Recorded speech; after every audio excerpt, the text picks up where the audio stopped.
Sombras sobre el agua. La madrugada del 28 de septiembre de 1990 llegó a la costa de Nayarit con ese silencio pesado que solo conocen quienes viven del mar. En el poblado de San Blas, donde las casas de adobe y techos de palma se aferraban a la tierra como si temieran ser arrastradas por el viento salado, nadie imaginaba que ese día marcaría el inicio de algo que cambiaría para siempre la vida de sus habitantes. La laguna de Agua Brava, ese espejo oscuro de agua que se extendía kilómetros tierra adentro, guardaba secretos que los pescadores respetaban sin cuestionar. Había reglas no escritas, transmitidas de padres a hijos. No pescar después del ocaso, no adentrarse en ciertas zonas donde el agua se volvía negra como petróleo, no hacer ruido innecesario cerca del centro de la laguna. Eran supersticiones, decían los forasteros. Sabiduría ancestral, respondían los ancianos. Rigoberto Salinas había pescado en esas aguas durante 32 años. Conocía cada manglar, cada canal secreto donde los róbalos se escondían en la temporada de lluvias. Aquella madrugada del 28 de septiembre, cuando el reloj marcaba las 4:26 de la mañana, Rigoberto despertó a sus dos hijos, Marcos de 23 años y Esteban de 19. La noche anterior había sido clara, con luna llena, perfecta para la pesca. Pero esa madrugada, cuando salieron de su casa de madera desgastada por la humedad constante, encontraron una niebla espesa que no era normal, no en esa época del año. Si estás disfrutando esta historia desde cualquier parte del mundo, suscríbete al canal y cuéntanos en los comentarios desde dónde nos estás viendo. Tu apoyo nos ayuda a seguir trayendo historias que te mantendrán despierto por las noches. La camioneta Ford del 78 de Rigoberto rechinó por el camino de tierra que bordeaba la costa. En la caja trasera llevaban las redes remendadas la noche anterior, los anzuelos, las lámparas de queroseno y una hielera oxidada. Marcos conducía mientras su padre revisaba mentalmente la ruta. Esteban, el menor, miraba por la ventana la niebla que parecía moverse con voluntad propia, formando espirales que se disolvían y reaparecían. Había algo en esa niebla que le producía escalofríos. No era solo su densidad inusual o la forma en que absorbía los sonidos. Era algo más primitivo, una advertencia que su cuerpo entendía, pero su mente rechazaba. «Está rara la mañana», dijo Esteban, su voz apenas un murmullo. Rigoberto asintió sin apartar la vista del camino que desaparecía en la blancura. Hace años que no veía una niebla así. La última vez se detuvo, como si no quisiera terminar la oración. ¿La última vez qué, papá?», preguntó Marcos, reduciendo la velocidad porque apenas podía distinguir el camino.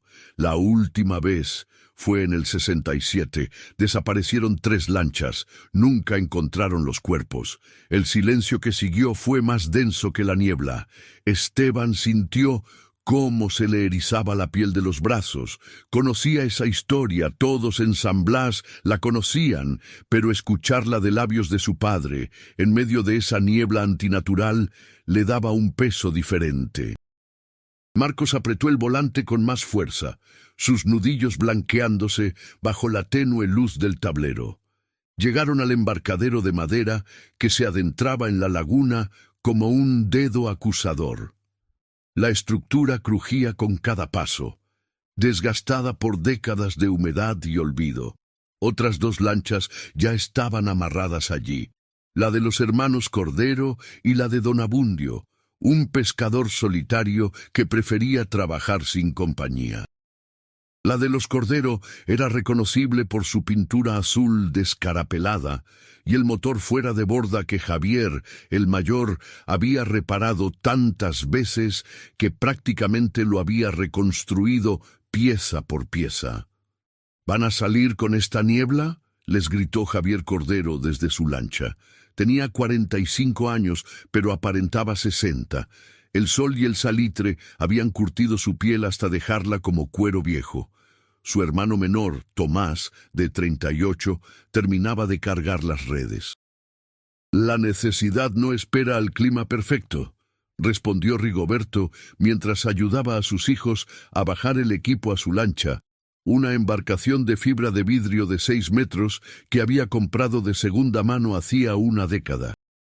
«Si ustedes prefieren quedarse, no estamos hablando de lluvia, Rigo. Esta niebla no es natural».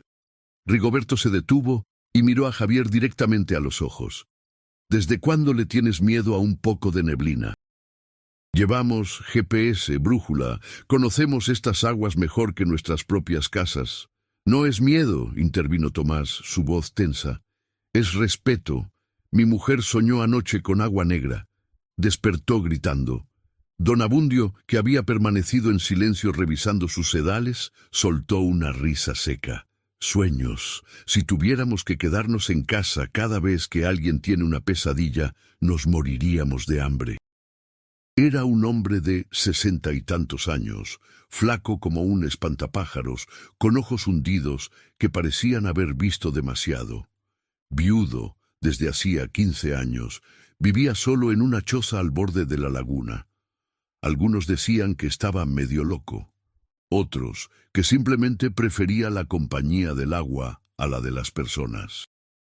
La discusión continuó mientras preparaban las embarcaciones. Marcos y Esteban intercambiaron miradas nerviosas. No era común ver a los pescadores veteranos tan inquietos. Estos hombres habían enfrentado tormentas, corrientes traicioneras, encuentros con tiburones que ocasionalmente se adentraban en la laguna desde el océano. Pero una niebla los tenía al borde. Finalmente, como siempre sucedía, la necesidad económica ganó sobre la precaución. Las familias tenían que comer. Los acreedores no aceptaban excusas. La temporada había sido mala y necesitaban una buena captura para compensar las semanas anteriores de redes casi vacías. A las 5:15 de la mañana, las 3 lanchas partieron en fila india hacia el interior de la laguna. Rigoberto iba al frente, seguido por los Cordero y Don Abundio cerrando la marcha. El sonido de los motores fuera de borda se amortiguaba extrañamente en la niebla, como si el aire mismo absorbiera las ondas sonoras. El agua, normalmente de un verde turbio durante el día, ahora parecía negra y viscosa bajo la luz mortecina de las lámparas. Esteban, sentado en la proa, sentía cómo la humedad penetraba su camisa de algodón. El frío era anormal para septiembre. Su aliento formaba pequeñas nubes de vapor que se mezclaban con la niebla circundante. Cada pocos minutos giraba la cabeza intentando mantener contacto visual con la lancha de los Cordero, pero la niebla jugaba trucos con la distancia. A veces parecían estar a solo metros de distancia, otras veces desaparecían completamente de la vista. «¿A qué profundidad vamos a pescar?», preguntó Marcos. Su voz sonaba demasiado alta en el silencio. «A la zona de los 15 metros», respondió Rigoberto. «Allí donde el fondo empieza a descender». La laguna de Agua Brava era famosa entre los lugareños por una característica peculiar. En su centro, el fondo no era uniforme. Había zonas donde el agua tenía 3 o 4 metros de profundidad, perfectas para vadear. Pero existían otros lugares, especialmente cerca del centro, donde nadie había logrado nunca tocar fondo con las sondas. Los ancianos hablaban de cavernas subterráneas, de ríos que fluían debajo de la laguna, de conexiones con el océano a través de túneles secretos. Los geólogos que habían visitado la zona en los años 60 no habían llegado a conclusiones definitivas, solo confirmaron que había áreas donde sus equipos no detectaban fondo incluso a 50 metros de profundidad. Navegaron durante 40 minutos. La niebla no se disipaba. Si acaso, parecía volverse más densa. Rigoberto comprobó su brújula 3 veces, desconfiando de sus lecturas. La aguja oscilaba erráticamente, algo que nunca había visto antes. El GPS que Marcos había insistido en comprar el año anterior mostraba su posición, pero había algo extraño. Según el aparato, estaban exactamente donde deberían estar, pero el paisaje se sentía diferente. Los manglares que deberían estar a su izquierda no eran visibles. Los sonidos de aves que normalmente llenaban el amanecer estaban ausentes. «Papá». La voz de Esteban temblaba ligeramente. «¿Escuchas eso?». Los 3 hombres se quedaron inmóviles, el motor reducido a ralentí. Al principio, Rigoberto no escuchó nada más que el chapoteo del agua contra el casco, pero luego, gradualmente, percibió algo más. Un sonido bajo, constante, como un zumbido profundo que venía de todas partes y de ninguna. No era mecánico, no era natural, era algo intermedio, algo que hacía vibrar el pecho de una manera incómoda. «Son los motores», dijo Marcos, pero su tono no era convincente. «Los motores están en ralentí», respondió Rigoberto, «y ese sonido viene del agua». Detrás de ellos, apenas visible entre la niebla, la lancha de los corderos se había detenido también. Podían escuchar voces, aunque no distinguir las palabras. Más atrás, la silueta de la embarcación de Don Abundio aparecía y desaparecía como un fantasma. Rigoberto tomó una decisión. «Vamos a echar las redes aquí. Ya hemos venido demasiado lejos para volver con las manos vacías». Trabajaron en silencio, con la eficiencia que da la experiencia. Las redes se deslizaron en el agua con ese sonido familiar que había acompañado toda la vida de Rigoberto.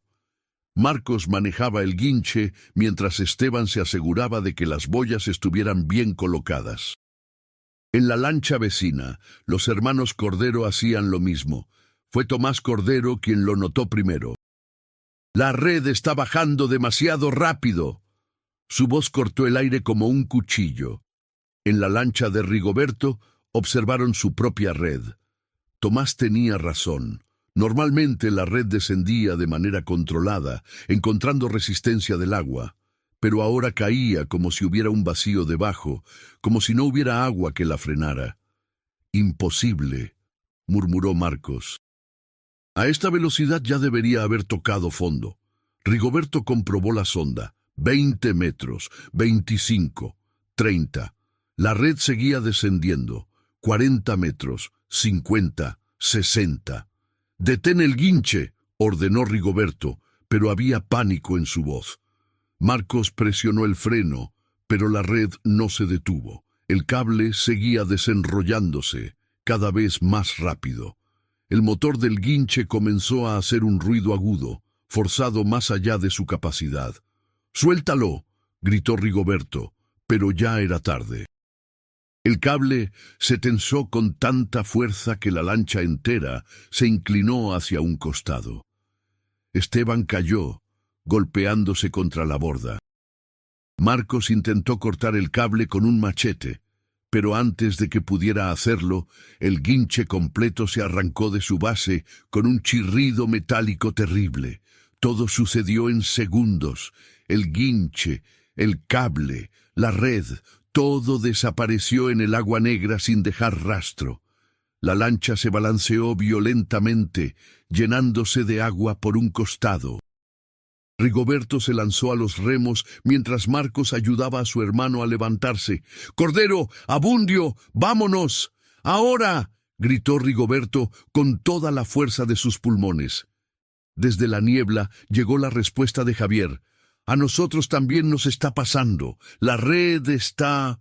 Su voz se cortó abruptamente, no con un grito, no con un sonido de impacto. Simplemente se detuvo, como si alguien hubiera presionado un botón de silencio. El sonido del motor de su lancha también cesó instantáneamente. «Javier, Tomás».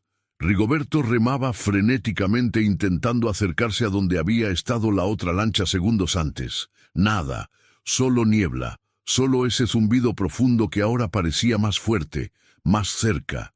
Marcos intentó encender su motor, pero solo obtuvo un clic muerto.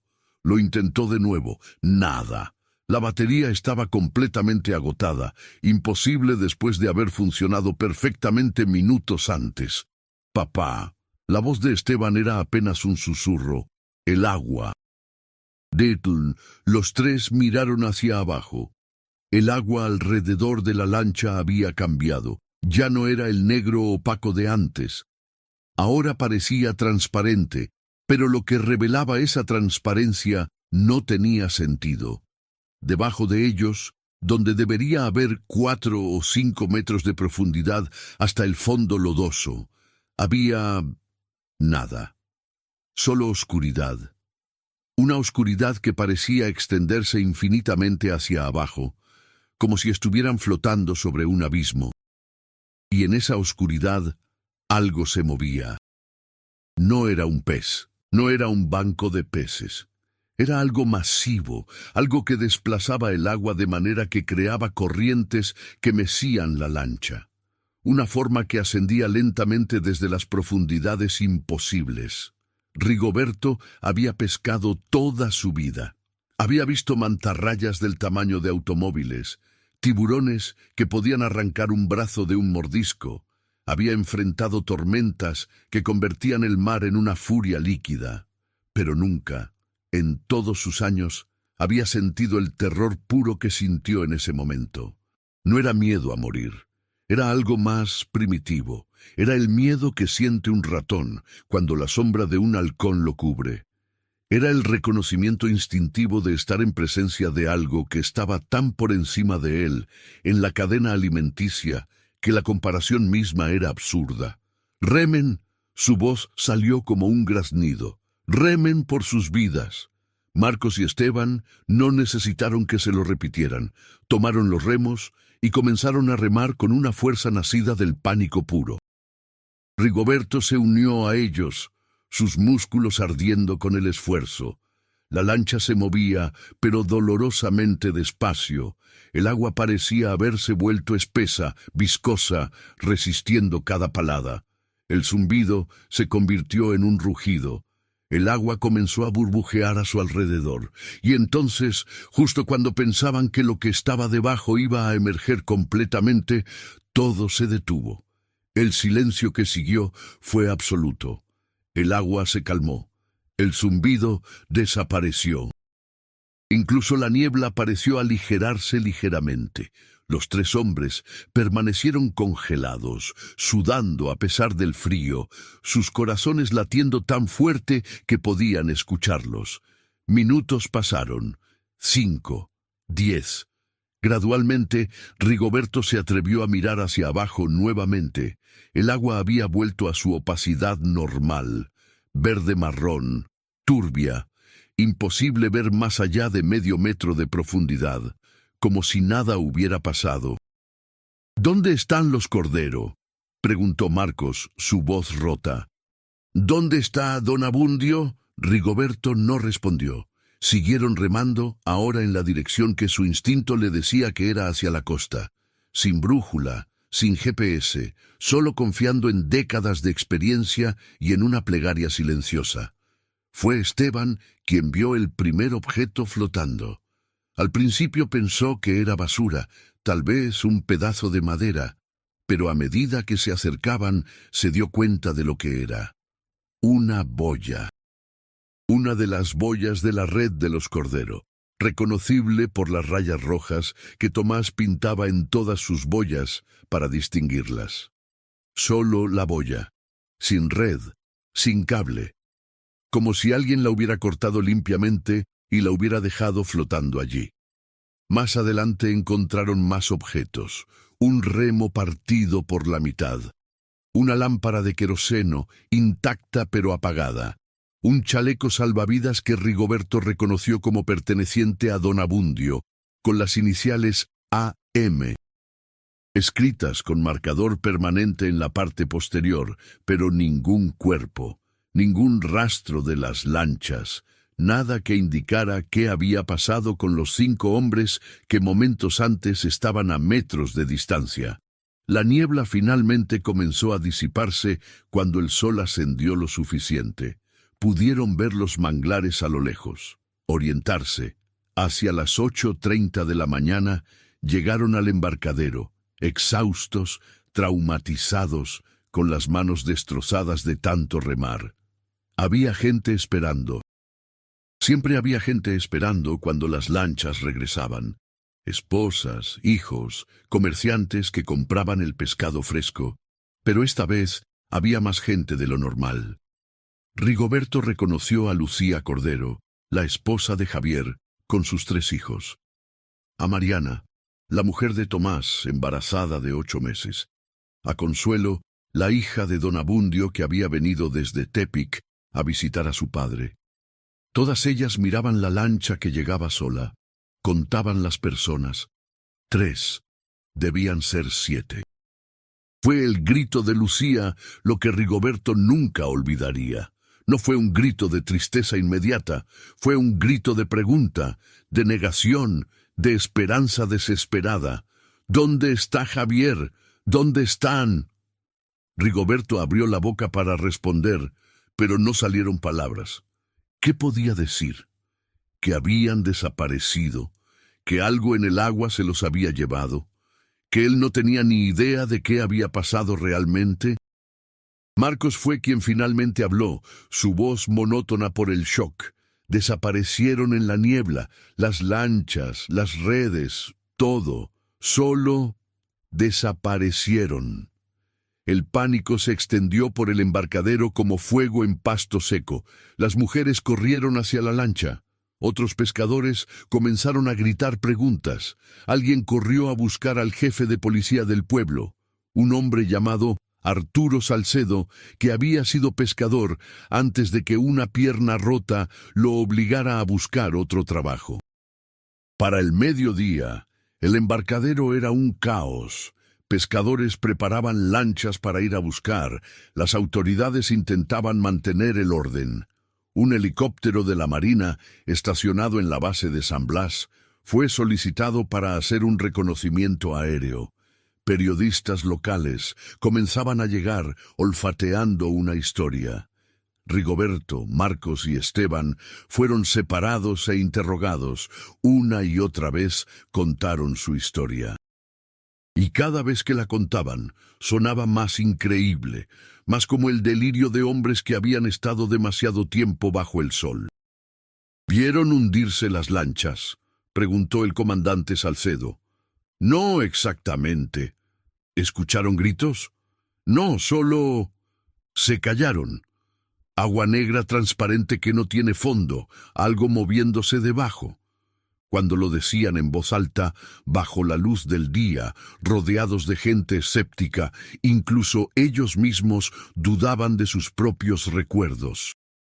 Pero esa noche, cuando Rigoberto cerró los ojos en su cama, vio de nuevo esa oscuridad debajo del agua, vio la forma masiva ascendiendo, y supo, con una certeza que helaba su alma, que lo que fuera que habitaba en el centro de la laguna de agua brava no había terminado.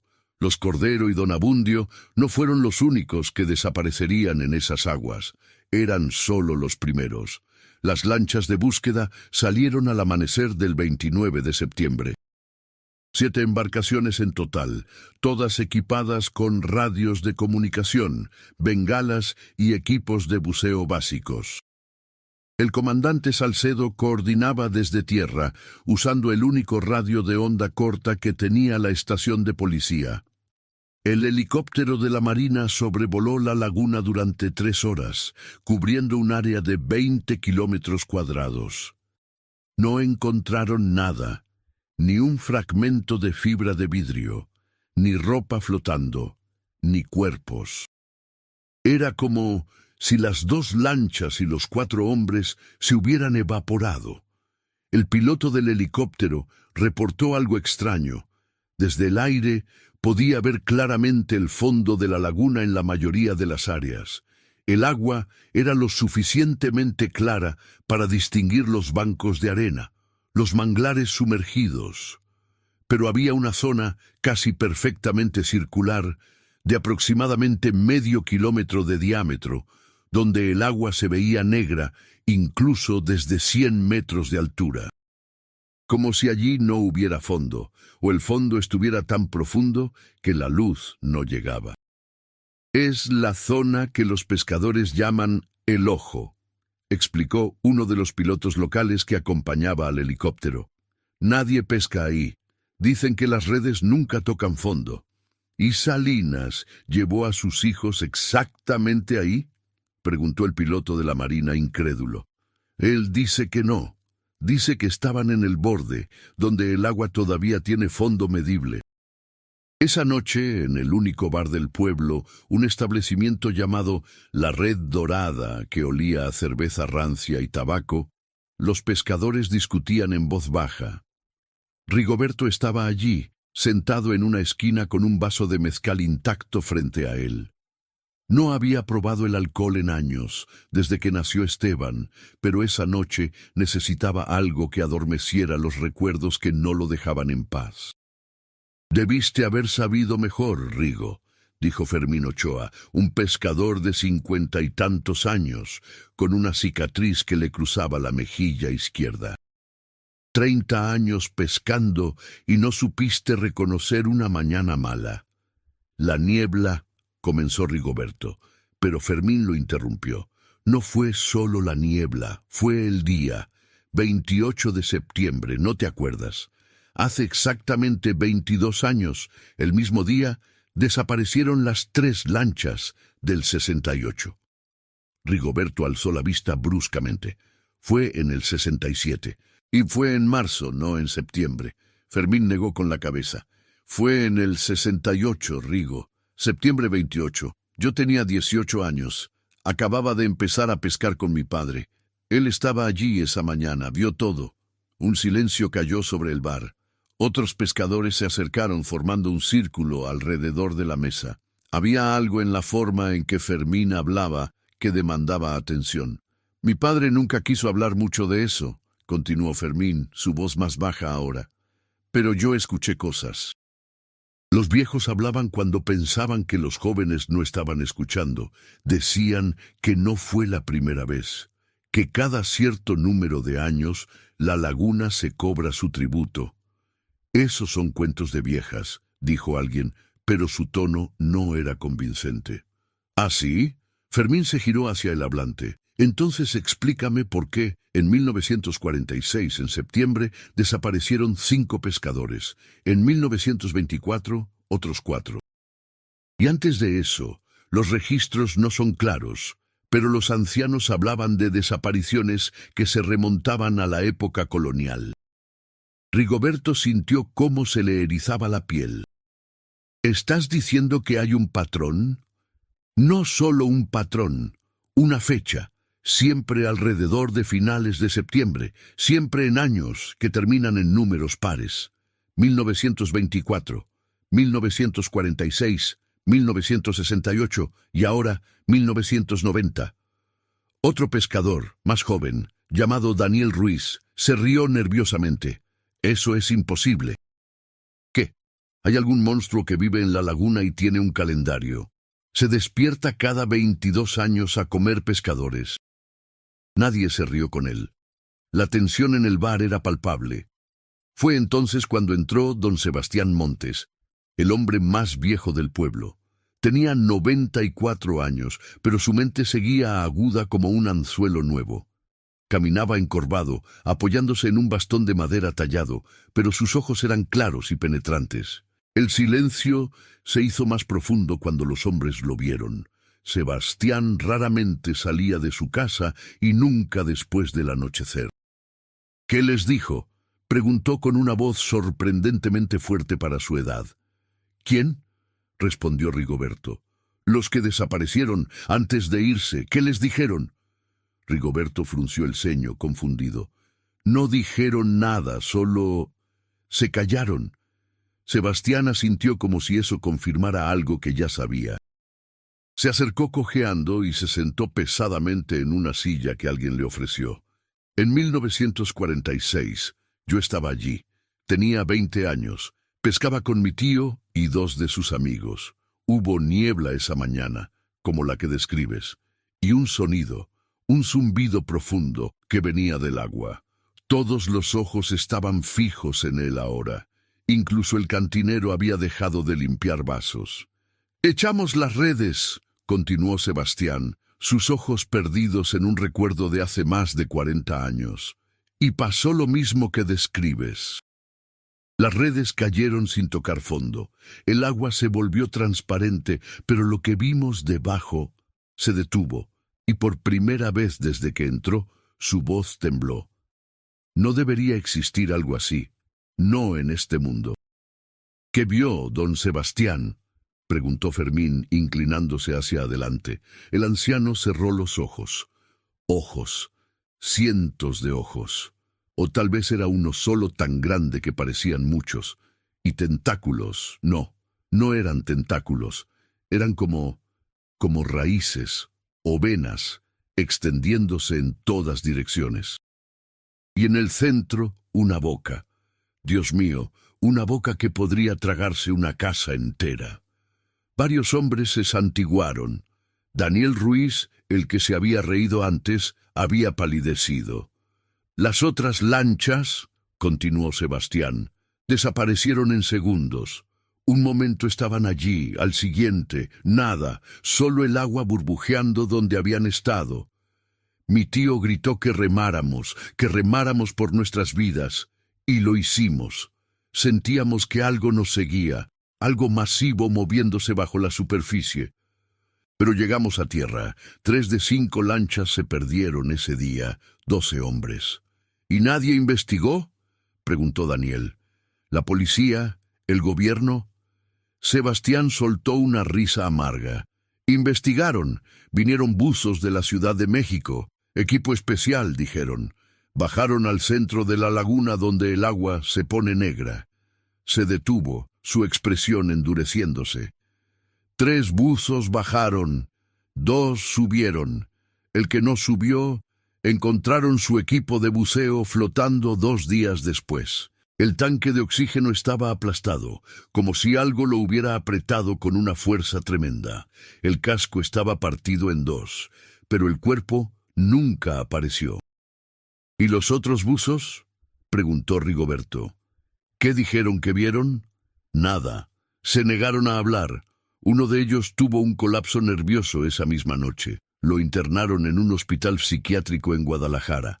El otro dejó la Marina inmediatamente y nadie volvió a saber de él. El gobierno declaró la zona peligrosa por corrientes subterráneas impredecibles y cerró la investigación. El silencio que siguió fue roto solo por el sonido de un vaso cayendo detrás de la barra. El cantinero lo había dejado caer. Sus manos temblaban. «Entonces», dijo Fermín lentamente, «si esto pasa cada 22 años, ¿por qué seguimos pescando aquí? ¿Por qué no nos vamos a otro lugar? Porque entre desapariciones, la laguna es generosa», respondió Sebastián. «La pesca es mejor aquí que en cualquier otra parte de la costa. Las familias prosperan. Los niños crecen bien alimentados. Es como si la laguna diera para compensar lo que eventualmente toma». «Eso es diabólico», murmuró alguien. «Tal vez», Sebastián se encogió de hombros. «O tal vez es simplemente la naturaleza. Los volcanes alimentan la tierra con cenizas ricas en minerales, pero cada tanto erupcionan y matan a cientos. Los ríos traen agua para los cultivos, pero se desbordan e inundan pueblos enteros. ¿Por qué la laguna sería diferente?». Rigoberto tomó finalmente el vaso de mezcal y lo bebió de un trago. El líquido quemó su garganta, pero el dolor era bienvenido. «Los Cordero tienen familias. Don Abundio tiene una hija. No podemos simplemente aceptar que desaparecieron y seguir con nuestras vidas». «¿Y qué propones?», preguntó Fermín. «¿Ir a buscarlos? ¿Enfrentar lo que sea que vive allá abajo?» «Propongo encontrar respuestas», dijo Rigoberto, su voz más firme ahora. «Si esto ha estado pasando durante décadas, siglos incluso, debe haber registros, documentos, algo que nos diga qué es esa cosa y cómo detenerla. Los archivos de la iglesia, sugirió Daniel súbitamente. El padre Arnulfo ha estado aquí por 30 años, y antes de él hubo otros sacerdotes. La iglesia siempre mantiene registros. Sebastián asintió. Y los archivos municipales. Aunque estén en el desastre que solían estar, debe haber reportes oficiales de las desapariciones anteriores. Así fue como se formó, en ese bar que olía a desesperación y miedo, un grupo de hombres determinados a encontrar la verdad. No eran soldados ni científicos, eran pescadores, hombres de manos callosas y espaldas dobladas por años de trabajo duro. Pero eran hombres que habían perdido amigos, familiares, y que estaban hartos de vivir bajo la sombra de un misterio que se cobraba vidas cada generación. Al día siguiente, mientras las búsquedas oficiales continuaban sin éxito, Rigoberto, acompañado por su hijo Marcos, Fermín Ochoa y Daniel Ruiz, se presentaron en la iglesia de San Blas. Era un edificio colonial, construido en el siglo XVIII, con paredes gruesas de adobe que habían resistido huracanes e inundaciones.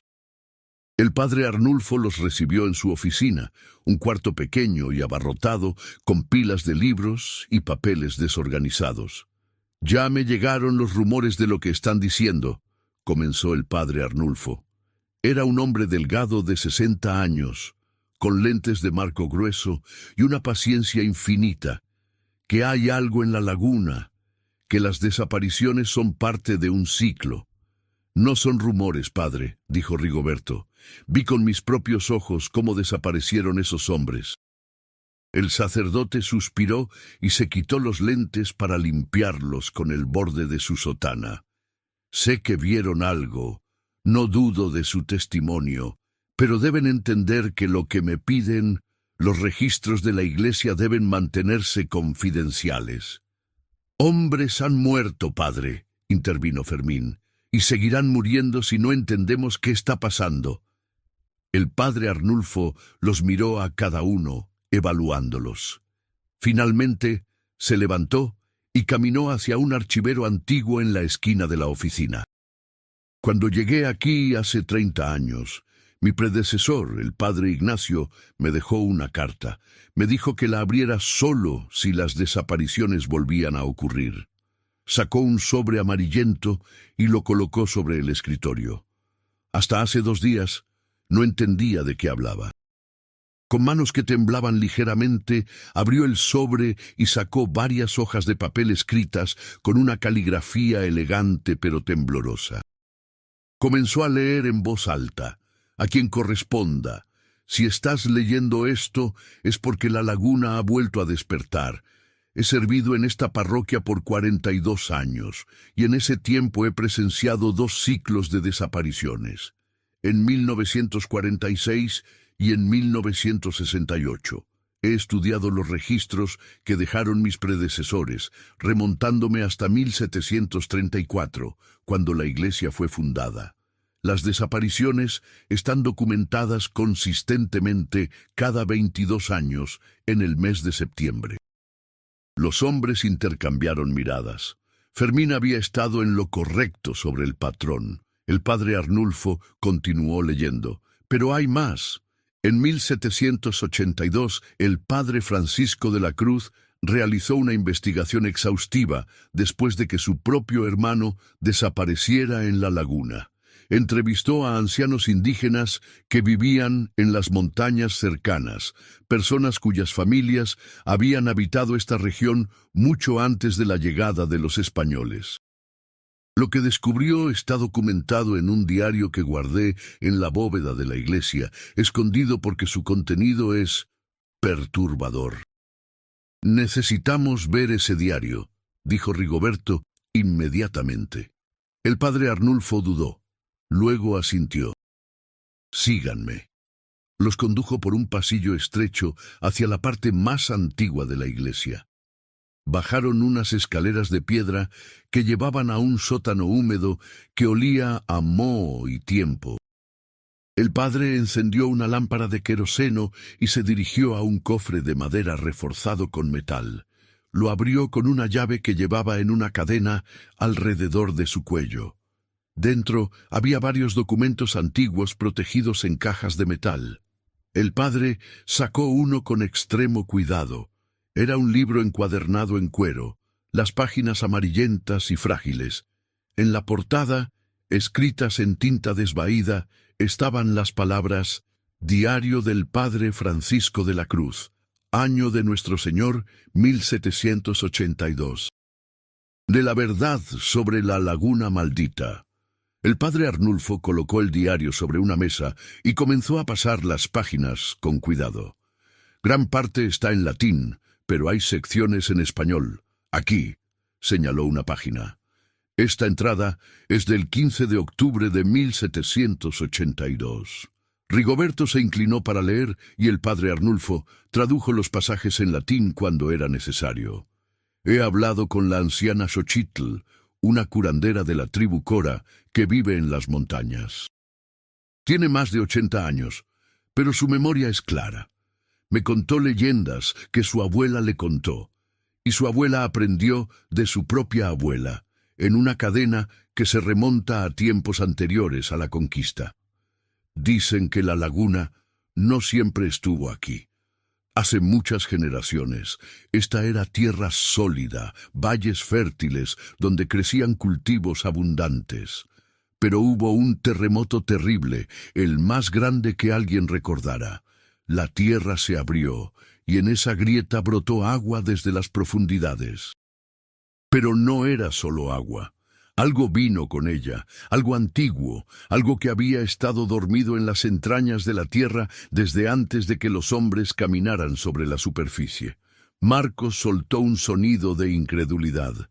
Eso suena a mitología, no a hechos. «Espera», dijo el padre Arnulfo pasando más páginas. «Hay más. Aquí, el padre Francisco escribe sobre un ritual que los indígenas realizaban. Xochitl me explicó que su pueblo no pescaba en la laguna. Consideraban el agua sagrada pero peligrosa. Cada cierto tiempo, cuando la criatura mostraba señales de despertar, realizaban un ritual. Ofrecían sacrificios, no de humanos, sino de animales, dejándolos hundirse en el centro de la laguna. Creían que esto satisfacía a la criatura y la hacía volver a dormir. Cuando los españoles llegaron y prohibieron estas prácticas, llamándolas brujería, los rituales cesaron y las desapariciones comenzaron. Un escalofrío recorrió la espalda de Rigoberto. ¿Está diciendo que si los rituales se hubieran mantenido, las personas no desaparecerían? Eso es lo que sugieren los escritos, respondió el padre Arnulfo. Pero debo advertirles, el padre Francisco eventualmente se volvió obsesionado. Sus entradas posteriores son cada vez más erráticas. Afirmaba ver cosas en sus sueños, sentir que la criatura intentaba comunicarse con él. «¿Qué le pasó?», preguntó Daniel. El padre Arnulfo pasó al final del diario. La última entrada es del 3 de noviembre de 1782. Dice: «Ya no puedo resistir las llamadas. Cada noche el canto me atrae más fuerte. Sé que debo ir, sé que no regresaré, pero quizás en mi sacrificio encontraré la redención que he buscado. Que Dios tenga piedad de mi alma». «Y», urgió Fermín, «lo encontraron 3 días después», dijo el padre Arnulfo suavemente, flotando en el centro de la laguna. Su cuerpo estaba intacto, pero sus ojos estaban abiertos, y los que lo vieron dijeron que tenían una expresión de terror absoluto. En su mano aferraba un crucifijo tan fuerte que tuvieron que romperle los dedos para quitárselo. El silencio en el sótano era sofocante. La lámpara de queroseno parpadeaba, proyectando sombras danzantes en las paredes de piedra. «Entonces», dijo Rigoberto, su voz apenas un susurro, «lo que estás diciendo es que hay algo en esa laguna, algo real». algo que ha estado allí durante siglos y cada 22 años despierta lo suficiente como para alimentarse. Eso es lo que los registros sugieren, admitió el padre Arnulfo. Pero Rigoberto, incluso si esto es verdad, ¿qué pueden hacer ustedes? Son pescadores, no cazadores de monstruos. Podemos advertir a los demás, dijo Marcos. Podemos asegurarnos de que nadie más salga a pescar hasta que pase el peligro. ¿Y cuánto tiempo tomará eso?, preguntó Daniel. ¿Días? ¿Semanas? Las familias necesitan comer. Los pescadores no pueden permitirse quedarse en tierra indefinidamente. Fermín golpeó la mesa con frustración. ¿Entonces qué? ¿Esperamos y oramos para que no seamos los siguientes? No, dijo Rigoberto, y había una determinación en su voz que no había estado allí antes. Investigamos más. Si los indígenas tenían formas de mantener a la criatura dormida, tal vez podamos aprender esos métodos. Tal vez podamos encontrar una manera de protegernos. El padre Arnulfo los miró con una mezcla de admiración y preocupación. Si van a hacer esto, deben ser extremadamente cuidadosos. El padre Francisco era un hombre educado, fuerte en su fe, y aún así sucumbió. Lo que sea que esté en esa laguna, no solo amenaza el cuerpo, amenaza la mente, el alma. ¿Conoce a alguien que todavía practique las viejas costumbres?, preguntó Rigoberto. ¿Alguien que pueda tener conocimiento de los rituales? El padre pensó por un momento. Hay una mujer, vive en las montañas, a unas 2 horas de aquí. Se llama Citlali. Algunos la llaman bruja, otros curandera. Tiene quizás 70 años, pero dicen que su conocimiento de las viejas costumbres es profundo. No viene al pueblo, pero si van a ella con respeto. ¿Puede darnos direcciones?, interrumpió Marcos. El padre Arnulfo asintió y procedió a dibujar un mapa rudimentario en un pedazo de papel. El camino es difícil, necesitarán un vehículo de doble tracción. Y vayan durante el día. Las montañas no son seguras de noche. Cuando salieron de la iglesia, el sol de mediodía golpeaba con fuerza, un contraste marcado con la oscuridad del sótano. Rigoberto parpadeó, sus ojos ajustándose a la luz brillante. A su alrededor, el pueblo continuaba con su vida. Niños jugaban en las calles de tierra, mujeres colgaban ropa a secar, perros callejeros dormitaban a la sombra. Todo parecía normal, ordinario. Pero él sabía que bajo esa normalidad el miedo se había instalado como una infección. En la casa de los Cordero, Lucía no había dejado de llorar desde el día anterior. Vecinos traían comida que ella no tocaba. Sus hijos, de 12, 9 y 6 años, no entendían completamente por qué su padre no regresaba. El mayor, Julián, había dejado de hacer preguntas. Simplemente se sentaba en el muelle cada tarde, mirando el agua, esperando ver la lancha azul descarapelada de su padre aparecer en el horizonte. En la casa de Tomás Cordero, Mariana había entrado en trabajo de parto prematuro por el shock. Estaba en el pequeño hospital del pueblo, luchando por mantener el embarazo estable. Los doctores le decían que descansara, que no se estresara. Pero ¿cómo podía descansar sabiendo que su esposo estaba desaparecido, posiblemente muerto, y que su hijo nacería sin conocer a su padre?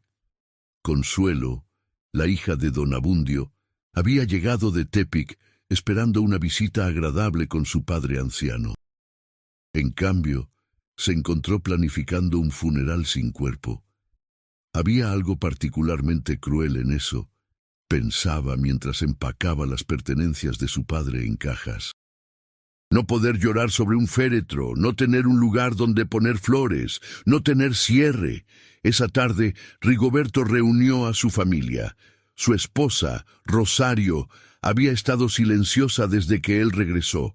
No lo acusaba directamente, pero él sentía la pregunta implícita en cada mirada. ¿Por qué sobreviviste tú cuando otros no? Marcos y Esteban estaban igualmente traumatizados, cada uno lidiando con la culpa del sobreviviente a su manera. «Voy a ir a las montañas mañana», anunció Rigoberto durante la cena, «a hablar con una mujer que tal vez tenga respuestas». ¿Respuestas? Rosario dejó su tenedor con más fuerza de la necesaria. ¿Qué tipo de respuestas? ¿Algo que traerá de vuelta a Javier, a Tomás, a don Abundio? No, admitió Rigoberto, pero tal vez respuestas que eviten más muertes. O tal vez, dijo Rosario, su voz elevándose, deberías dejar esto en manos de las autoridades.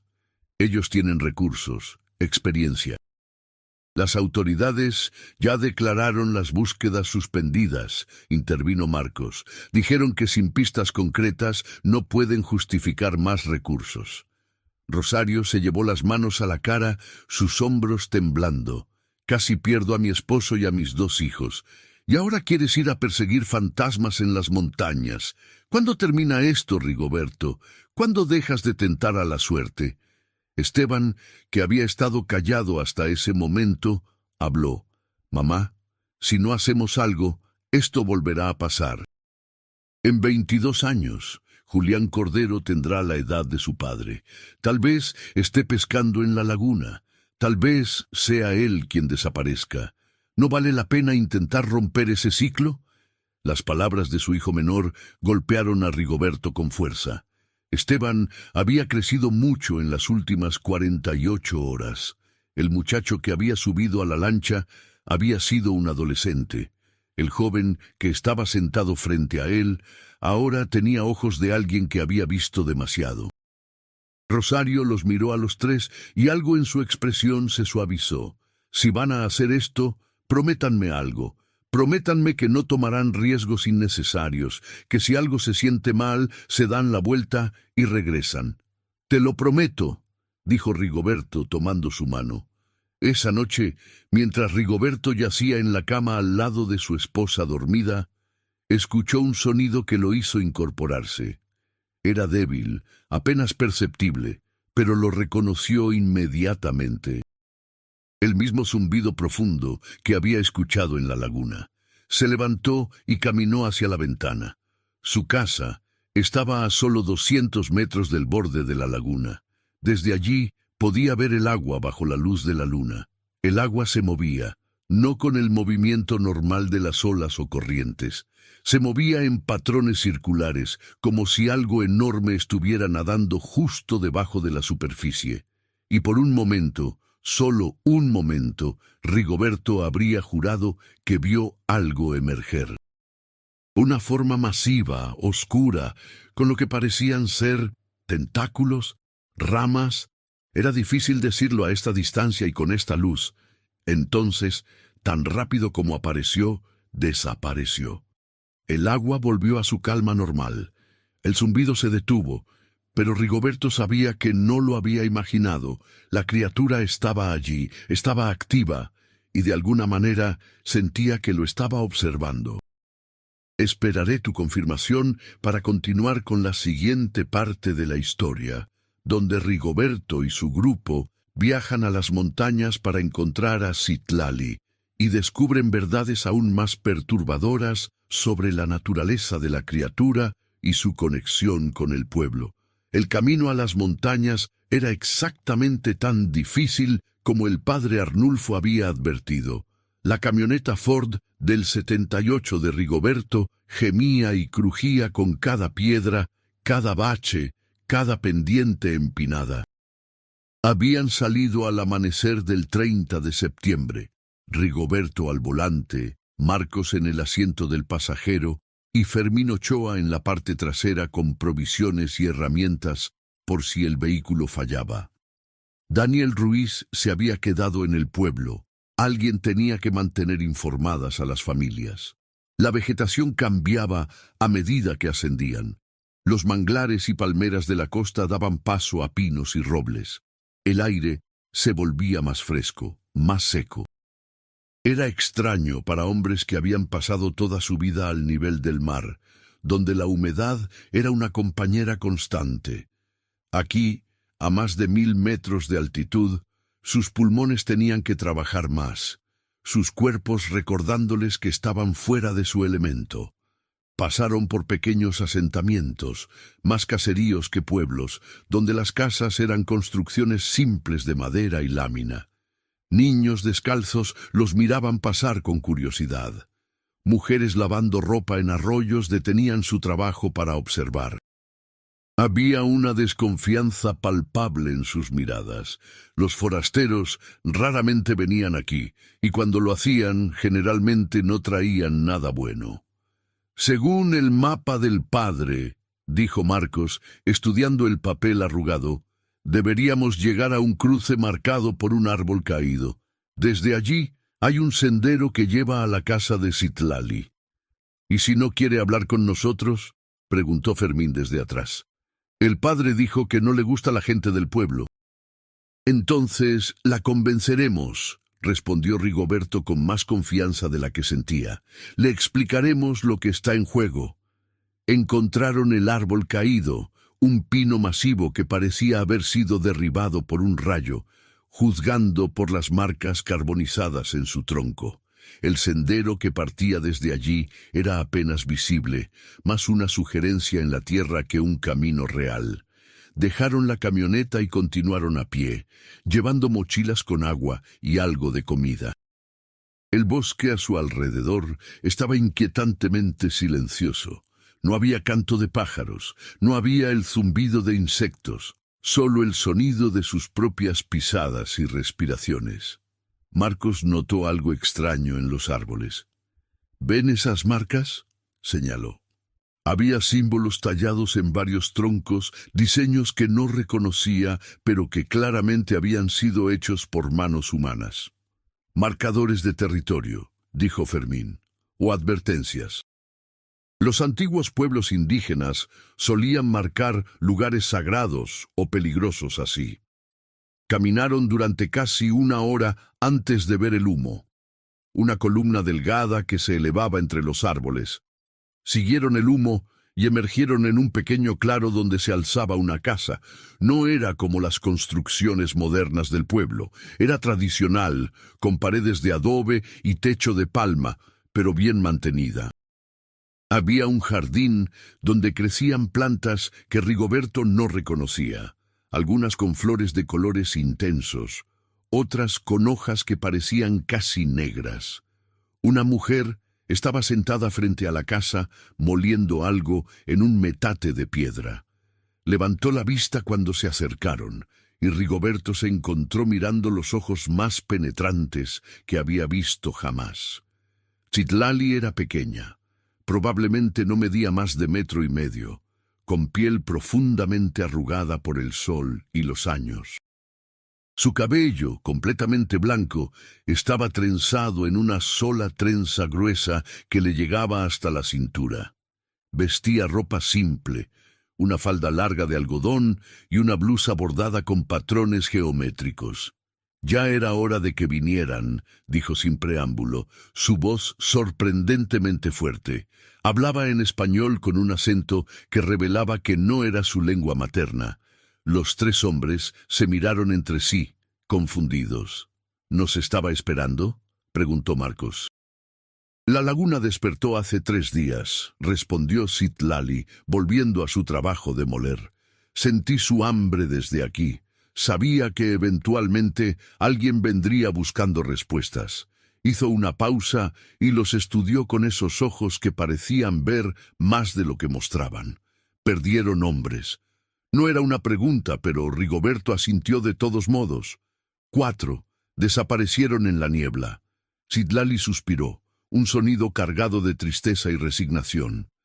Siempre es así. La niebla viene primero, luego el hambre. Siéntense. Señaló unas piedras planas dispuestas en círculo alrededor de un fogón apagado. Les haré té. Van a necesitar algo para calmar los nervios antes de que les cuente lo que deben saber. Mientras Citlali preparaba el té, usando hojas que tomó de manojos colgados del techo de su casa, los hombres esperaron en silencio. Había algo en la presencia de esta mujer que inspiraba tanto respeto como un poco de miedo. No era nada que hiciera o dijera específicamente, sino una sensación de poder contenido, de conocimiento profundo que iba más allá de la educación formal. El té que sirvió era amargo, pero reconfortante. Citlali se sentó frente a ellos y los observó beber antes de hablar. Mi abuela me enseñó las historias. Su abuela se las enseñó a ella, y así hacia atrás, más allá de lo que la memoria puede alcanzar. La criatura que vive en la laguna es antigua. Estaba aquí antes de que nosotros estuviéramos aquí, antes de que hubiera hombres caminando sobre esta tierra. El padre Francisco escribió algo sobre un terremoto, dijo Rigoberto, que la laguna se formó cuando la tierra se abrió. Citlali asintió. Eso es verdad, pero no toda la verdad. El terremoto no creó la laguna por accidente. Fue una respuesta. La criatura había estado dormida muy profundo, en cavernas que existen en las entrañas de la tierra, pero algo la perturbó. Los ancianos decían que fueron los primeros hombres, excavando demasiado profundo, haciendo demasiado ruido. La tierra tembló como respuesta a su despertar, y cuando la tierra se abrió, agua subterránea brotó, trayendo a la criatura a un nivel más cercano a la superficie. ¿Qué es?, preguntó Marcos. ¿Qué clase de criatura? Citlali cerró los ojos por un momento, como si estuviera recordando algo doloroso. No tiene nombre en su idioma. En el mío la llamamos Atlanchane, que significa el que habita en el agua profunda. No es un animal como los que conocen, no es un pez, no es un mamífero, es algo más viejo, algo de cuando el mundo era diferente, pero debe tener una forma, insistió Fermín, algo que podamos entender. Los pocos que la han visto y sobrevivido describen cosas diferentes, respondió Citlali. Algunos ven tentáculos, otros ven algo más parecido a raíces o venas. Algunos hablan de ojos, muchos ojos. Creo que la criatura no tiene una forma fija, o que nuestra mente no puede procesar su verdadera forma, así que cada persona la ve diferente, ve lo que su mente puede soportar ver. Un escalofrío recorrió la espalda de Rigoberto. Recordó la forma masiva que había visto ascender desde las profundidades, cómo parecía cambiar y ondular de maneras que desafiaban la geometría normal. ¿Por qué se alimenta cada 22 años?, preguntó. ¿Por qué ese número específico? Citlali se encogió de hombros. Nadie sabe con certeza. Tal vez ese es el tiempo que toma digerir, tal vez es un ciclo natural, como las cigarras que emergen cada cierto número de años. O tal vez, y aquí su voz se volvió más sombría, tiene que ver con algún tipo de alineación. Los antiguos eran grandes observadores de los cielos. Notaron que ciertos eventos celestiales se repetían en ciclos. Tal vez el despertar de la criatura está ligado a algo así. Los rituales, dijo Rigoberto, inclinándose hacia adelante. El padre Francisco escribió que su pueblo realizaba rituales para mantener a la criatura dormida. ¿Todavía sabe cómo hacerlos? La expresión de Citlali se endureció. Sé cómo, pero no puedo. Esos rituales fueron prohibidos hace siglos por los conquistadores. Llamaron a mi pueblo paganos, demonios. Quemaron nuestros templos, destruyeron nuestros libros sagrados, mataron a nuestros sacerdotes. Los rituales requerían cosas que ya no están permitidas. ¿Sacrificios?, preguntó Marcos con cautela. Ofrendas, corrigió Citlali firmemente. No sacrificios humanos, si eso es lo que piensan. Mi pueblo no hacía eso, a pesar de lo que dicen sus libros de historia. Pero sí ofrecían animales, especialmente aquellos que vivían del agua. Pescado, aves acuáticas. Se los ofrecían a la laguna con ceremonias específicas, en momentos específicos del ciclo lunar. Creían que al alimentar voluntariamente a la criatura en pequeñas cantidades, podían evitar que tuviera hambre suficiente como para tomar a los humanos. ¿Funcionaba?, preguntó Fermín. Durante generaciones, sí, respondió Citlali. Los registros de mi pueblo muestran largos períodos sin desapariciones, pero cuando los rituales se detuvieron, la criatura tuvo que encontrar su propia comida y descubrió que los humanos eran suficientes. Un silencio pesado cayó sobre el grupo. El sol se había movido en el cielo, ahora estaba directamente sobre ellos, pero bajo la sombra de los árboles, el aire seguía siendo fresco. Entonces, dijo Rigoberto lentamente, si reanudáramos los rituales, podríamos detener las desapariciones. Citlali lo miró con algo parecido a la lástima. Tal vez, pero tomaría tiempo. La criatura ha tenido hambre por mucho tiempo. No se contentaría fácilmente con pequeñas ofrendas ahora que ha probado presas más grandes. Y los rituales deben hacerse correctamente, en el momento correcto, con las palabras correctas. Un error y podrían simplemente enfurecerla más. ¿Nos enseñaría?, preguntó Marcos. ¿Nos mostraría cómo hacerlos? Citlali estudió al joven por un largo momento. ¿Por qué debería? Tu gente destruyó las tradiciones de mi pueblo. Llamaron brujas a mujeres como yo. Nos obligaron a escondernos en las montañas. ¿Por qué debería ayudarlos ahora?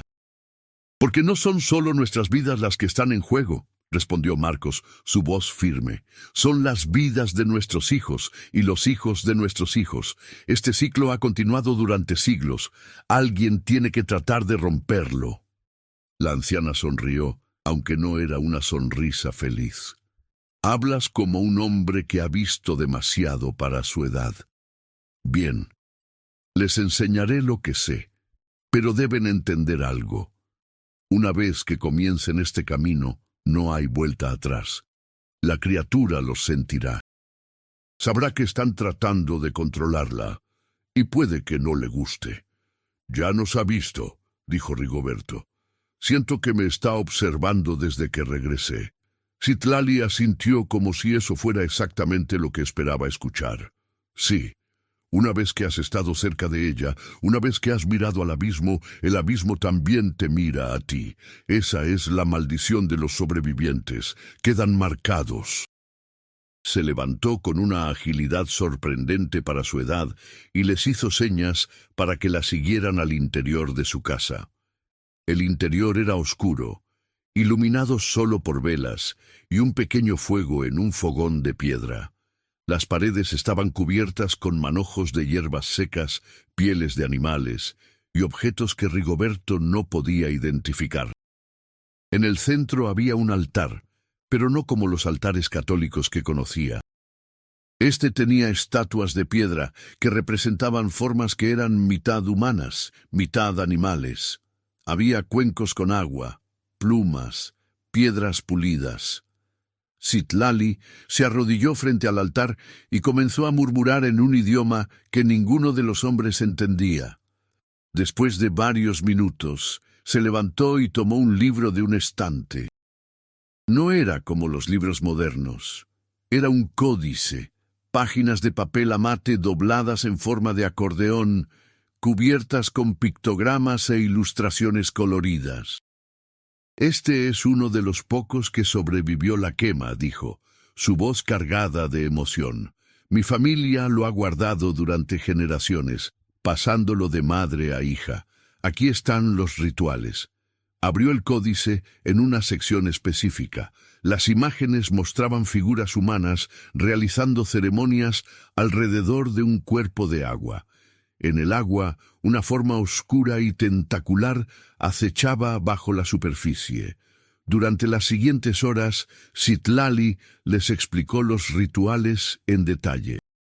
Había cantos específicos que debían ser entonados, ofrendas que debían ser preparadas de cierta manera, momentos del día y del ciclo lunar que eran más propicios. Era complejo, mucho más de lo que Rigoberto había anticipado. «La próxima luna nueva es en 5 días», dijo Citlali. «Ese es el mejor momento para el primer ritual. Pero deben prepararse, deben purificarse, y deben estar seguros de que realmente quieren hacer esto, porque una vez que comiencen, la criatura sabrá. Y puede intentar detenerlos». «¿Cómo?», preguntó Fermín. «¿Atacará? De formas que no esperan», respondió Citlali enigmáticamente. «La criatura no solo tiene poder físico, tiene poder sobre las mentes. Puede enviar sueños, visiones, puede hacer que vean cosas que no están ahí, o que no vean cosas que sí están. Puede hacer que un hombre sano enloquezca, o que un hombre miedoso se vuelva temerario y haga cosas estúpidas». Rigoberto sintió un nudo en el estómago. Recordó las palabras del padre Arnulfo sobre el padre Francisco, cómo había sido atraído a la laguna por llamadas que solo él podía escuchar. «¿Hay alguna forma de protegernos?», preguntó. Citlali fue a un cofre en la esquina de la habitación y sacó varios objetos. «Estos son amuletos de protección. Los he preparado a lo largo de los años, nunca sabiendo si serían necesarios». Entregó a cada hombre un pequeño saquito de tela lleno de hierbas y piedras. «Llévenlos siempre con ustedes. Los ayudarán a mantener sus mentes claras, pero no son infalibles. Si la criatura realmente quiere entrar en sus cabezas, estos solo ralentizarán el proceso, no lo detendrán». También les dio instrucciones sobre cómo preparar las ofrendas. Necesitarán peces vivos, no muertos. La criatura puede sentir la diferencia. Y aves, específicamente garzas o pelícanos, deben ser capturados con respeto, no con violencia innecesaria. La intención importa. «Garzas».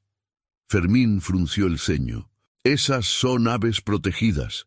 Si nos agarran capturándolas, ¿prefieren arriesgar multas o arriesgar más vidas?», cortó Citlali. «Ustedes decidieron venir aquí buscando respuestas. Yo les estoy dando las respuestas. Lo que hagan con ellas es su decisión». Cuando finalmente se prepararon para partir, ya era tarde en la tarde. El sol comenzaba su descenso hacia el horizonte, pintando el cielo de naranjas y rojos. Citlali los acompañó hasta el borde del claro. «Una última cosa», dijo, deteniéndolos. «Si esto funciona, si logran reanudar los rituales y la criatura los acepta, se convertirá en una responsabilidad permanente. No algo que se hace una vez y se olvida. Alguien tendrá que mantener los rituales, generación tras generación. ¿Están preparados para esa carga?». Rigoberto miró a su hijo, luego a Fermín. Vio en sus ojos la misma determinación que sentía en su propio pecho. «Si significa que nuestros hijos y nietos podrán pescar en esa laguna sin miedo, sí, estamos preparados». Citlali asintió lentamente. «Entonces que los antiguos dioses los guíen. Van a necesitar toda la ayuda que puedan conseguir». El viaje de regreso fue más rápido, pero no menos tenso. Cada uno de los hombres estaba perdido en sus propios pensamientos, procesando todo lo que habían aprendido. La idea de que había algo antiguo, algo de antes de la humanidad, viviendo en las aguas donde habían pescado toda su vida, era casi demasiado para asimilar. Llegaron al pueblo cuando ya era de noche. Las calles estaban inusualmente vacías. Una sensación de inquietud pesaba sobre San Blas como una manta húmeda. Rigoberto condujo directamente a su casa, donde Rosario lo esperaba en el porche, su rostro una máscara de preocupación. «¿Dónde estaban? Han pasado más de 14 horas. Pensé que...». Su voz se quebró. «Estamos bien», Rigoberto la abrazó. «Encontramos a la mujer, Citlali. Ella nos dio información, nos explicó cosas». «Y...». Rosario se apartó para mirarlo a los ojos. «¿Hay alguna forma de detener esto?». «Tal vez», admitió Rigoberto, «pero no será fácil y necesitaremos ayuda, mucha ayuda». Esa noche convocaron una reunión en la iglesia. El padre Arnulfo permitió el uso del salón comunitario y la palabra se corrió rápidamente. Para las 9 de la noche, el salón estaba lleno. Pescadores, esposas, ancianos, incluso algunos de los comerciantes y maestros del pueblo. Todos querían saber qué había descubierto el grupo en las montañas. Rigoberto se paró al frente, sintiéndose incómodo con todas esas miradas fijas en él. No era un hombre acostumbrado a hablar en público, pero esto era necesario. Lo que voy a contarles, comenzó, su voz vacilante al principio, pero ganando fuerza, va a sonar imposible. Algunos de ustedes pensarán que estoy loco, pero les juro por la memoria de los hombres que perdimos, por las vidas de nuestros hijos, que todo lo que diré es verdad, según lo que hemos descubierto. Procedió a contar todo. Las entrevistas con don Sebastián y el padre Arnulfo, el diario del padre Francisco, la visita a Citlali, los rituales antiguos, la naturaleza de la criatura. Habló durante casi 1 hora, y el silencio en el salón era absoluto. Cuando terminó, las reacciones fueron mixtas. Algunos asentían, habiendo sospechado siempre que había algo antinatural en la laguna. Otros se veían escépticos, claramente pensando que el trauma de las desapariciones había afectado la cordura de Rigoberto. Pero la mayoría se veía asustada, porque en el fondo todos habían sentido algo extraño sobre esa laguna en algún momento de sus vidas. Entonces, dijo finalmente uno de los pescadores más viejos, un hombre llamado Evaristo, ¿qué propones que hagamos?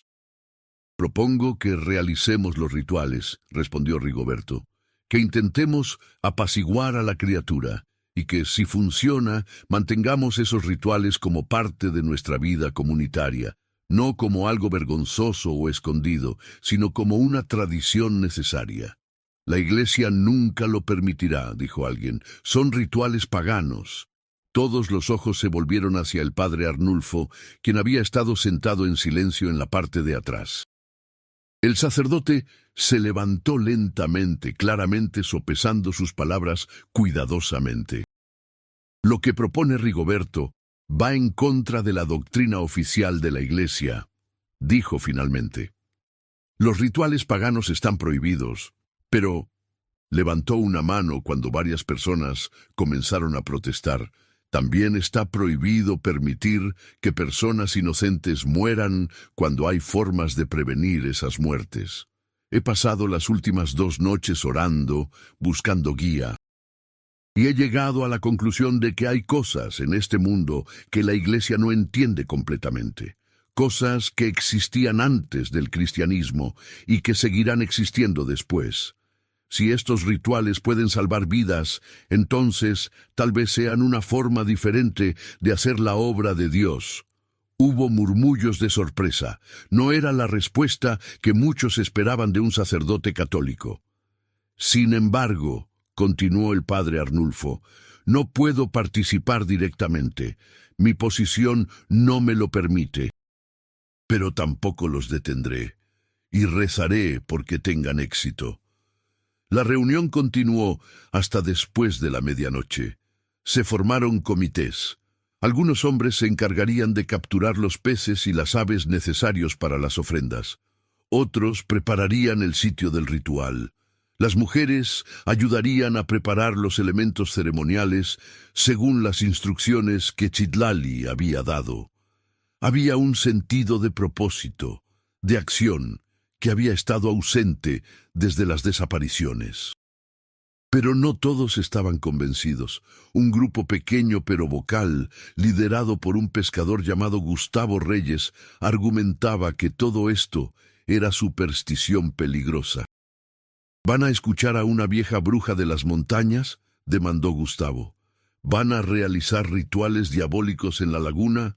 Esto es lo que pasa cuando la gente pierde la fe. Se vuelven hacia la oscuridad. Mi hermano desapareció en esa laguna, respondió Lucía Cordero, levantándose con los ojos rojos de tanto llorar. Si hay aunque sea una pequeña posibilidad de que esto evite que otras familias pasen por lo que estoy pasando, estoy dispuesta a intentarlo. ¿Tú no? Gustavo no tuvo respuesta para eso. Pero mientras salía del salón con sus seguidores, Rigoberto vio la mirada que le dirigió. Era una mirada de resentimiento, incluso de odio. Había hecho un enemigo, se dio cuenta. Y en un pueblo pequeño como San Blas, los enemigos podían ser peligrosos. Los siguientes días fueron una mezcla de preparación frenética y tensión creciente. Los hombres trabajaban en equipos para capturar los animales necesarios, usando métodos que causaran el menor daño posible, como Citlali había instruido. Las mujeres preparaban inciensos y tinturas, según recetas que Citlali les había dado a través de Rigoberto. Los niños, sin entender completamente lo que estaba sucediendo, sentían la tensión de los adultos y se volvían inquietos y asustadizos. Y cada noche, más personas reportaban sueños extraños, sueños de estar bajo el agua, de ser arrastrados hacia profundidades imposibles. Sueños de ojos que los observaban desde la oscuridad. Algunos despertaban gritando, otros despertaban sin poder recordar los sueños, solo con una sensación de terror que persistía durante horas. Esteban era uno de los afectados.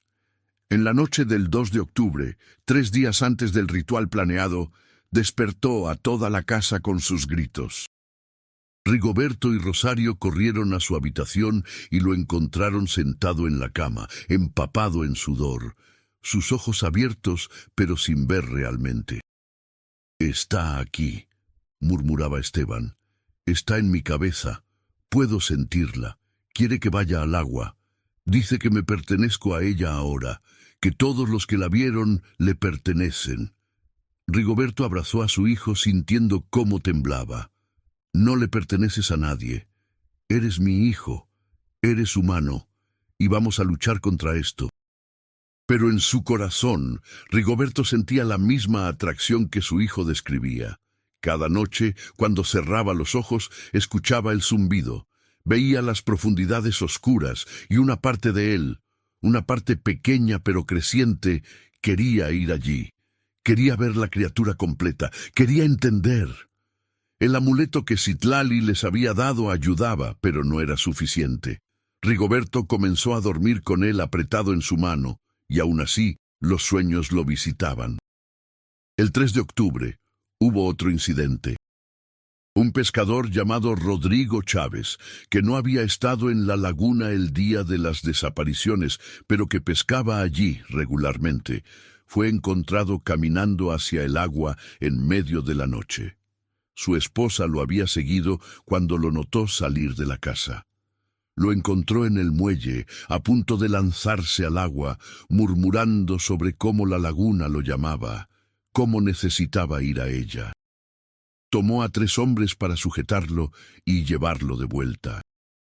El doctor del pueblo, un hombre mayor llamado Héctor Villarreal, lo sedó y lo mantuvo en observación. Cuando Rodrigo finalmente despertó horas después, no recordaba nada de lo sucedido. «La criatura está inquieta», dijo don Sebastián cuando se enteró del incidente. «Sabe que están planeando algo. Está tratando de detenerlos, tomando control de las mentes más débiles». «Mentes más débiles». Rosario se ofendió. «¿Estás diciendo que mi hijo y Rodrigo son débiles?» «No en el sentido que piensas», respondió el anciano con paciencia. «Débiles en el sentido de que están más abiertos, más susceptibles. Los que han estado más cerca de la criatura, los que la han visto o sentido su presencia directamente, tienen un vínculo con ella ahora. Ese vínculo puede ser usado en ambas direcciones». La noche antes del ritual, Rigoberto no pudo dormir en absoluto. Se quedó despierto en su porche, mirando hacia la laguna. El agua estaba inusualmente calma, como un espejo negro reflejando las estrellas. Pero bajo esa calma sabía que algo esperaba. algo antiguo y hambriento y consciente. Marcos se unió a él alrededor de las 3 de la mañana. «¿No puedes dormir tampoco?» No era una pregunta. «No», admitió Rigoberto. «Sigo pensando en todas las formas en que esto puede salir mal». «También puede salir bien», dijo Marcos, tratando de sonar optimista. «¿De verdad lo crees?» Marcos dudó. Luego negó con la cabeza. «No lo sé, pero sé que tenemos que intentarlo, porque la alternativa es vivir con miedo durante los próximos 22 años, esperando que cuando despierte de nuevo no sean nuestros hijos los que desaparezcan». Tenía razón, por supuesto. Hacer algo, incluso si fallaba, era mejor que no hacer nada. Cuando el sol finalmente salió el 4 de octubre, pintando el cielo de rosas y dorados, Rigoberto se dio cuenta de que este sería el día que determinaría el futuro de San Blas. O romperían el ciclo de muerte que había plagado la laguna durante siglos, o lo empeorarían de formas que no podían imaginar. No había término medio. El ritual estaba programado para la medianoche del 5 de octubre. Durante la luna nueva, cuando la oscuridad sobre la laguna sería absoluta, Rigoberto, Marcos, Esteban, Fermín y otros 10 hombres voluntarios se reunieron en el embarcadero a las 11 de la noche. Llevaban las ofrendas preparadas: 12 peces vivos en cubetas con agua, 3 garzas capturadas esa mañana y las mezclas ceremoniales que las mujeres habían preparado según las instrucciones de Citlali. La tensión era palpable. Algunos hombres rezaban en silencio.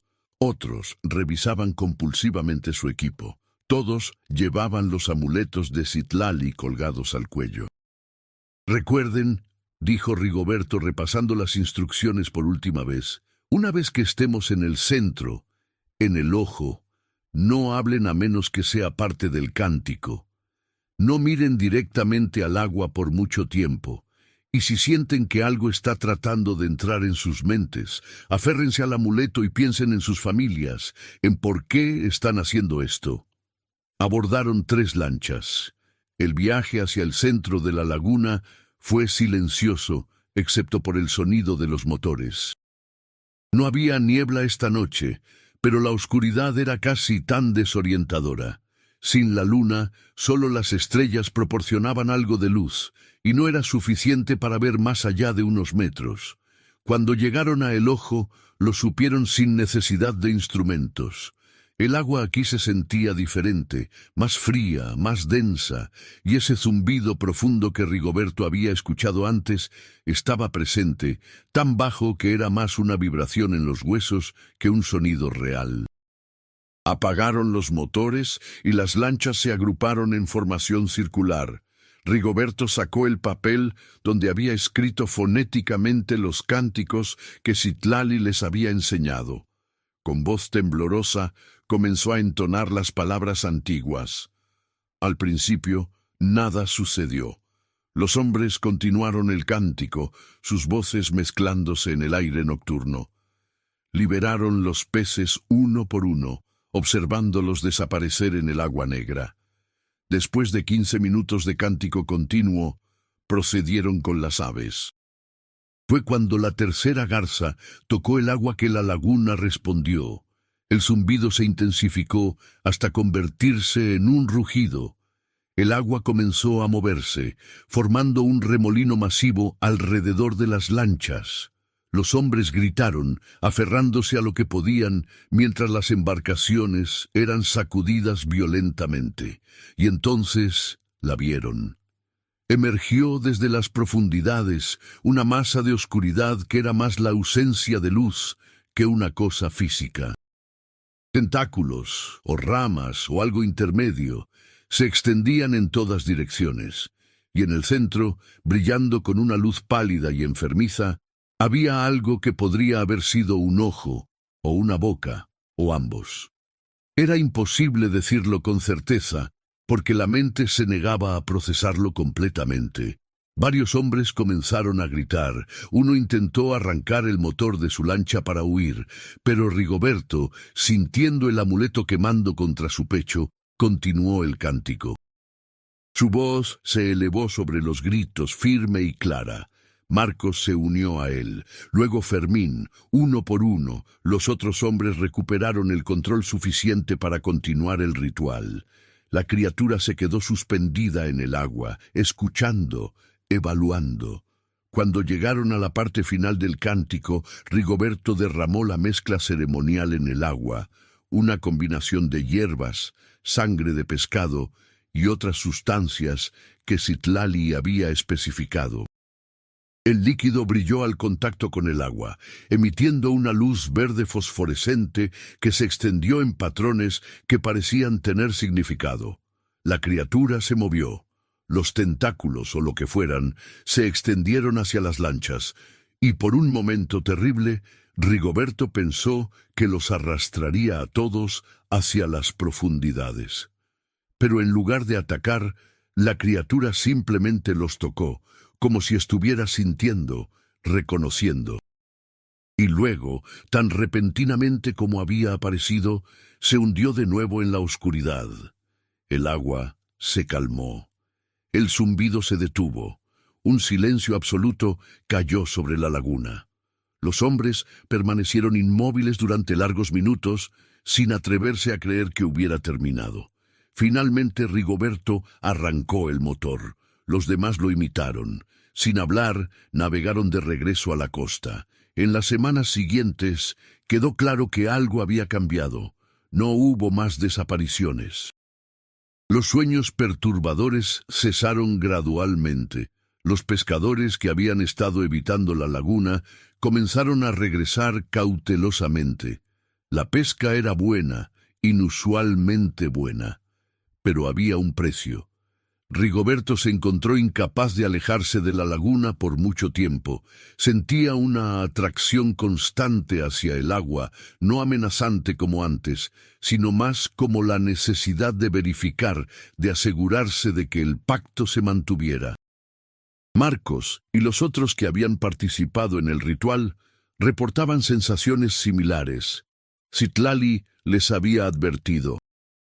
Una vez que establezcan contacto, se convertirán en los guardianes. La criatura los reconocerá como aquellos que mantienen el pacto. Y así fue. Cada luna nueva, Rigoberto y un grupo de voluntarios realizaban el ritual. Ofrendas más pequeñas que la primera vez, pero consistentes. La criatura aceptaba las ofrendas y permanecía quieta. Los años pasaron. 1991. 1992. La vida en San Blas continuó. Javier y Tomás Cordero nunca fueron encontrados, ni don Abundio. Sus familias eventualmente hicieron las paces con la pérdida, aunque el dolor nunca desapareció completamente. Lucía se volvió a casar en 1994. Mariana dio a luz a un niño saludable que nombró Tomás en honor a su padre desaparecido. Consuelo vendió la casa de su padre y nunca regresó a San Blas. Rigoberto envejeció prematuramente. Para 1995, a sus 50 años, parecía tener 70. El contacto constante con la criatura tenía un costo. Su cabello se volvió completamente blanco. Desarrolló una mirada distante, como si parte de él siempre estuviera en otro lugar, en las profundidades de la laguna. Marcos, viendo lo que el rol de guardián le estaba haciendo a su padre, comenzó a aprender los rituales con más profundidad, preparándose para eventualmente tomar el manto. Esteban, traumatizado por los eventos de 1990, se mudó a la Ciudad de México y nunca regresó excepto para visitas breves. El pueblo aceptó los rituales como parte de su vida. Los niños crecían sabiendo que cada luna nueva, los guardianes iban a la laguna a alimentar las aguas, como eufemísticamente lo llamaban. La iglesia miraba hacia otro lado. Las autoridades, si alguna vez notaron las actividades nocturnas en la laguna, decidieron no investigar. Y así, San Blas encontró una paz inquieta. El precio de esa paz era vigilancia eterna, rituales mensuales y la carga de conocimiento que llevaban aquellos que habían visto la verdad. Pero era un precio que estaban dispuestos a pagar. 2012, 22 años después, Rigoberto yacía en su lecho de muerte a los 67 años, su cuerpo consumido por un cáncer que los doctores no podían explicar completamente. Marcos, ahora de 45 años y luciendo igual de desgastado que su padre, estaba junto a la cama. Había asumido el rol de guardián principal hacía 5 años. ¿Crees que hicimos lo correcto?, preguntó Rigoberto con voz débil. Marcos consideró la pregunta. Pensó en todas las familias que habían permanecido intactas durante estas 2 décadas, en los niños que habían crecido con padres vivos, en la prosperidad que la laguna había traído al pueblo. Hicimos lo necesario, respondió finalmente. No sé si fue correcto o incorrecto, pero salvamos vidas. Rigoberto asintió débilmente. El próximo ciclo es este año, septiembre. Aunque hayamos mantenido los rituales, no sabemos si será suficiente. 22 años es cuando... Lo sé, papá. Estamos preparados. Hemos mantenido las ofrendas, fortalecido el pacto. Será diferente esta vez.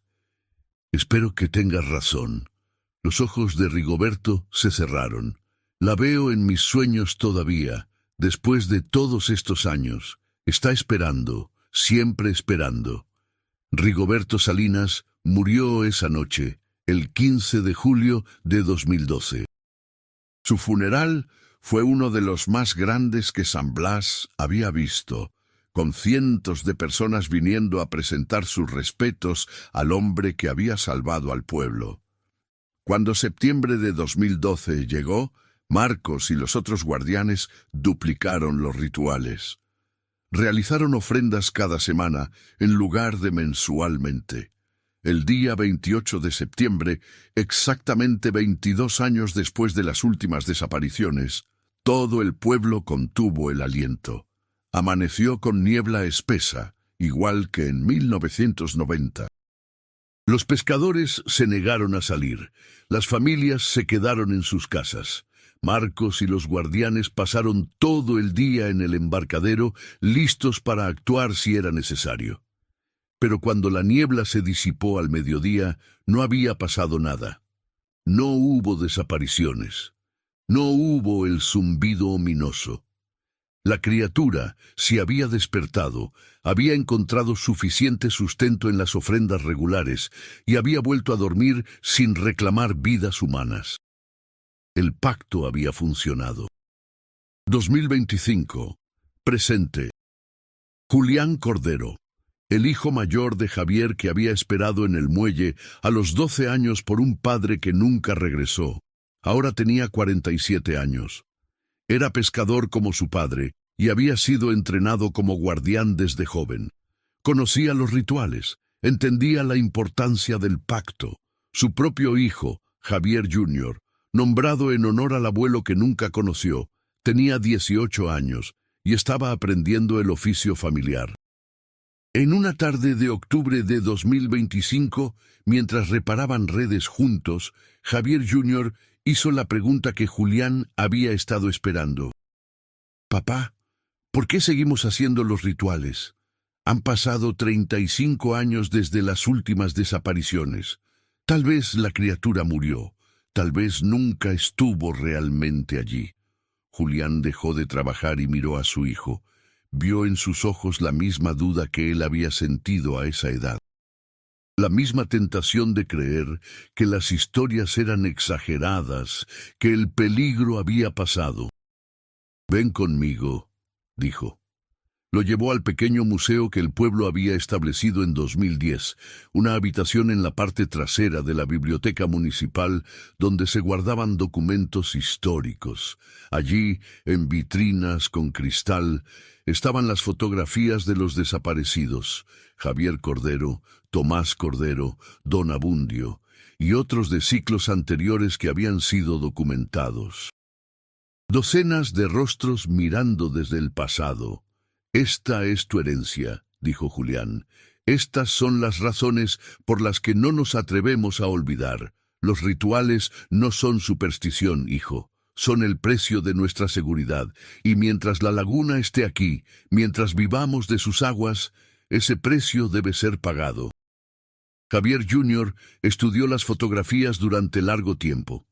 Finalmente asintió. Entiendo. Mantendré los rituales cuando sea mi turno. Bien. Julián puso una mano en el hombro de su hijo. Porque en 7 años, en 2032, el ciclo se renovará. Y debemos asegurarnos de que esta vez, como en 2012, la criatura encuentre las ofrendas suficientes.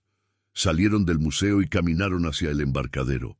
La laguna se extendía ante ellos, tranquila y hermosa bajo el sol de la tarde. Garzas volaban sobre el agua. Pescadores regresaban con capturas modestas.